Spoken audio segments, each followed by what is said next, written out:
right, here we are. Welcome to another episode of Real Estate in Real Time. I'm Chase. Thanks for tuning in. If you're live on Facebook, do me a favor, hit the like button or drop a comment so I know that you're here. If you're tuning in on Apple Podcasts or Spotify or YouTube down the road, I appreciate it. But let's get into it here. I've got another lovely beer to try. This came in a sample pack, actually. One of those 12 packs, 3 of each, 4 different kinds of a local brewery. This is from Three Weavers. It's called Expatriate, and this was good enough to where I went out and found 6 packs and bought a couple. So it's a little bit tough to see, but it looks like that.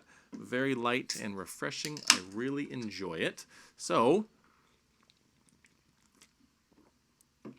now we can get started. So what we've been doing on these episodes, I've been kind of, at least every 2 weeks when our new report on housing reports come out, is kind of go over the information. Now, I apologize for not being here last week. We were in the hospital. We had our lovely second daughter, Avery, on July 11th. So I was not here last week, and I'm here half-time now, so for another couple days. But anyways, I wanted to make sure you guys are aware of what's going on. So next week's episode will probably be very similar to this one with the newest update, newest report on housing update as well. So let's get into it, and let me do this. I'm going to flip-flop, actually. Found a new way to share my info a little bit bigger, so hopefully you can see it better. So where is the market now? It's been scorching hot. If you tuned in a few weeks ago, you know that real estate is back to where we were pre-coronavirus, pre-lockdown, super, super hot. Where is it today, middle of July? So this is, again, as of, I believe, the 12th or 13th, this report came out. So active inventory shed decreased by 1% across all of Orange County and is now the lowest level of inventory for a month of July since he started tracking this information in 2004. That's crazy. So we have the lowest inventory for a month of July since, again, before 2004, so at least 16 years, if not before. So last year, this time, there were 63% more homes on the market July of 2019 versus July of 2020. A lot more choices for buyers last year. And I'm calling this part one of the perfect storm for sellers. We've talked about this before.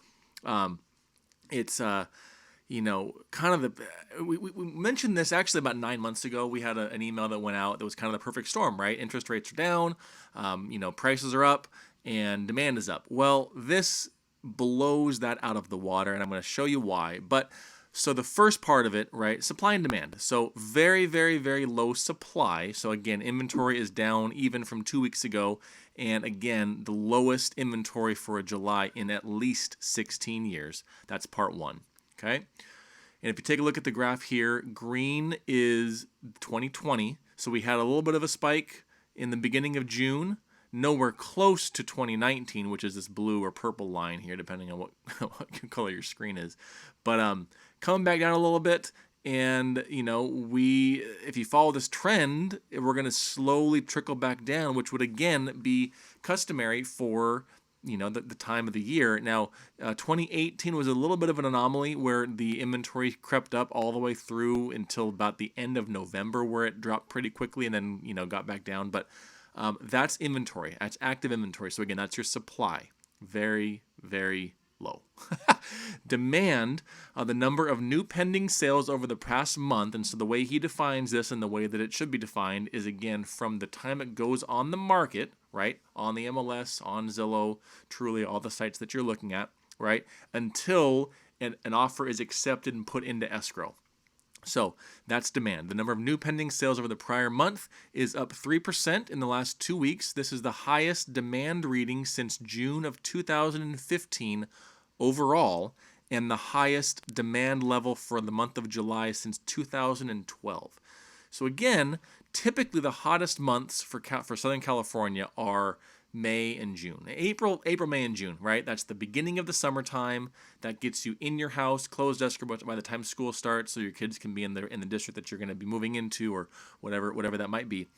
So July starts to taper a bit, but again, hottest overall since June of 2015. highest since July of 2012 for the month of July. It says demand is reaching a height for 2020 and will start to level off soon, which is again typical for California. Housing will still be robust, however, fueled by record low mortgage rates, just not as strong as they are today. So we will start tapering off a bit, but demand is still leaps and bounds above even last year. Look at this orange line here. I'm sorry, last year was blue. So, but if you look at the purple and the orange, right, and then 2017 was here, but we are way more as far as moving. So that's your demand, right? Supply is low, supply is the lowest in 16 years, demand is the highest in 5 years, and that's what we're calling part 2 of the perfect storm. Again, last year almost 20% lower demand. Okay, last year the expected market time was 92 days. Today it's 46 for Orange County. Crazy. And what is part 3, right? What is part 3 of this perfect storm that I'm kind of talking about? So let's shift gears to the buying side. Let's shift gears to financing and interest rates and where they are. And this is what gets a little bit more publicity, so you might have heard about this, but 2 months ago, we had historic low interest rates. We were 3.25, 3.125, which is 3.125. They were phenomenal interest rates. Well, they've gotten better. So I'm going to flip this over. Bear with me here. I'm going to go into our Excel sheet that we've got, and we use this for a lot of stuff with our buyer consultations to kind of outline what the numbers really look like behind the purchase price. I've talked a lot about this in our past episodes of podcasts and live videos about, kind of getting off the purchase price and getting into your payment and the interest rate and kind of what that looks like after you've closed. And the kind of the joke that I tell is after you've closed escrow and you've told your parents and your best friend and your coworkers what you paid for the house, right? Oh, I paid $600, I paid $750 or whatever it is.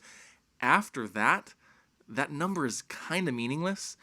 Yes, it's tied to your property taxes. It's tied to a couple of things, but your payment is what you're stuck with for 30 years. So that's kind of more important. So what we're going to do is, and I'm going to 8.5 last year. Okay, so let me break this down. So take a look at this spreadsheet here. I'm not going to look at every number here, but we just sent out an email today and some marketing information to some of our neighborhoods. In that is for the city of Cypress specifically, the average sales price year to date from 2019 to 2020, home prices are up by that metric by $42,000.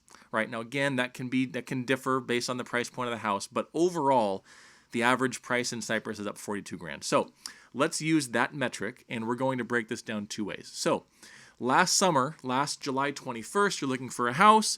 You find a house that you love, and that's the one that you're going to buy. So you buy that house, right? So we are at $560 purchase price. We're going to put 20% down just to keep it clean. Last year, this time, interest rates were right around 3 7/8, 3.875. Again, good credit, 0 points. That can fluctuate, but that's kind of the norm. So your principal and interest payment was $21.0666. Okay, so 560. This is the same house. This is last year. This is 123 Main Street. 560, 20% down, 3 7/8. You're paying $21.06 per month for your principal and your interest. Now, let's fast forward to today. Now, by the metric I just shared, if home prices are up $42,000, we're going to round it off and say that same exact house is $600,000. Okay, prices went up $40,000. Right? And interest rates, again, 20% down. So your down payment's a little bit higher, of course. We're aware of that. However, let's change your interest rate to what they are today. And I just got off the phone with our lender, 2.75. That is unheard of. We just refinanced about 2 months ago, and I was super thrilled at 3.125. This is almost 0.5% lower. So now again, 600, 20% down, same house, 1 year later, prices went up. Oh no, we're not getting a good deal. I'm going to wait for prices to drop again. Blah, blah, blah, right? Let's see what this does. So check this out, all right? We were at 2106, right? 2106 was the last example. Same house, 2.75 interest rate. What are we paying today? We're paying $19.59 per month for the same house. Yes, prices went up.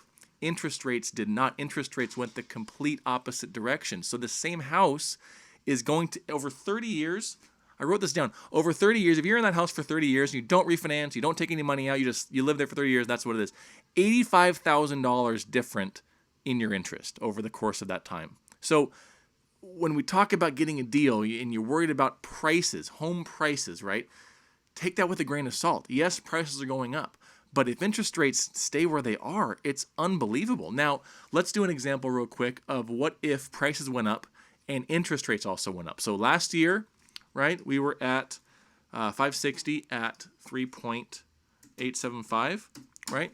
What if they went up to 4.25, right? If they went up to 4.25, you're looking from 2106. Now you're at 2361. So just a little difference on the interest rate can drastically change what that payment looks like. So I hope that is helpful and meaningful. That's very, very interesting information at least to kind of help you understand kind of where we go when we talk about prices and kind of what to expect. So that's part 3 of that perfect storm. So again, you have the lowest inventory in 15 years, you have the highest demand in 8 years, and you have interest rates that are the lowest in recorded history. I don't know how it gets any better than that. That is the definition of the perfect time to sell, and also the perfect time to buy. If you're a buyer, don't take this as a bad time to buy. My goodness. But let us know how we can help. Let's go into what we always have done on these reports as well and break down a couple of cities. If you have a specific city that you would like me to break down live or kind of hit on real quick, drop me a comment. But I will stick with the 3 that we've been doing mostly, Anaheim, Buena Park, and Cypress. So demand the last 30 days, how many homes went into escrow? 148 in Anaheim. That's more than it was 2 weeks ago. Market time. So market time a year ago was 56 days on the market in Anaheim, 27 today, so more than twice as fast homes are selling in Anaheim. Buena Park, market time went from 45 days a year ago to 28. So again, almost twice as fast. And Cypress, almost the exact same, 49 days on the market a year ago, down to 27. So again, this breaks down to almost every single city on here. I mean, I don't think there's one that I saw that Garden Grove is actually relatively on par with where it was last year. But for the most part, by and large, look at La Palma, crazy. 73 days on the market last year for La Palma, 3 days on the market now. Now, La Palma's a small city, that can be a little bit skewed with the data, but that's insane. But again, Orange County overall went from 92 to 46, which is exactly 50% faster, or 100% faster, one of the two. Anyways, that's what I got for you today. I really hope that's helpful. If you have any questions, please shoot me a comment on Facebook, shoot me an email, head over to our website, which is below here on the bottom, and you can search properties there, take a look at some of this information as well. We've got a whole page for Cypress data that's updated daily with the latest market information, so you guys are aware of kind of what's going on and where we are in the market today. So again, thank you so much. Have a great day, and I will see you next Tuesday.